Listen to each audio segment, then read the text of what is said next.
सबसे पहले कोविड-19 को चलते मोदी सरकार ने जो पहला कदम उठाया वो प्रधानमंत्री गरीब कल्याण योजना के रूप में लेकर आए कि देश के गरीब को भूखा ना रहना पड़े, उसको कोई दुख तकलीफ ना हो।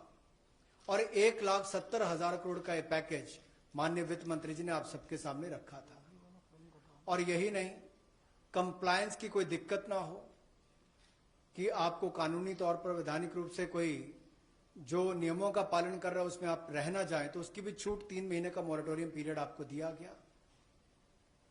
फिर आरबीआई के माध्यम से भी घोषणाएं हुई जिसमें लिक्विडिटी का फायदा आप सबको मिला, देश के करोड़ों लोगों को।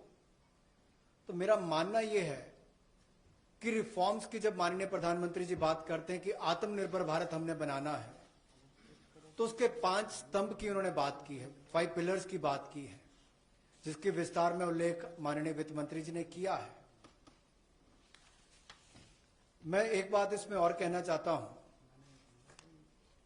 कि ये जो हम इकोनॉमी की बात करते हैं, अर्थव्यवस्था की बात करते हैं, पहला स्तंभ आधारभूत ढांचा हमारा ऐसा हो जो आधुनिक हो, और यही नहीं, हमारे सिस्टम जो है वो 21वीं शताब्दी में हमें विश्वगुरु बना सकें, उस लायक हम बनाएं।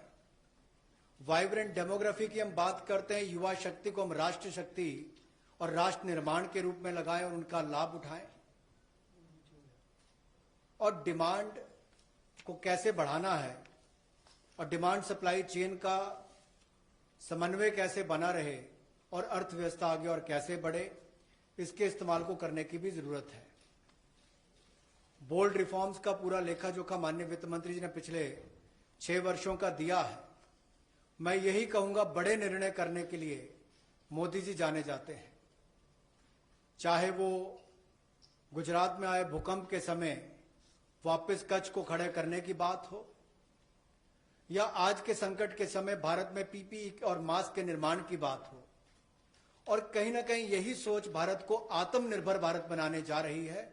और इस आत्मनिर्भर भारत जो मूवमेंट है, इसमें हम आप सबको जोड़ने आए हैं।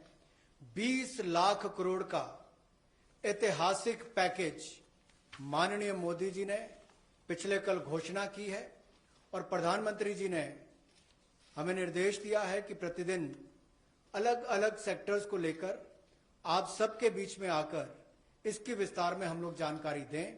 तो माननीय वित्त मंत्री जी आपको अगली जानकारी देंगे कि आज किस सेक्टर को लेकर हम आप सबके बीच में आए हैं। लेकिन बोल्ड रिफॉर्म्स 6 वर्ष भी होती रही, अब भी होगी, जब तक भारत आत्मनिर्भर नहीं हो जाता। उस दिशा में लगातार काम चलता रहे।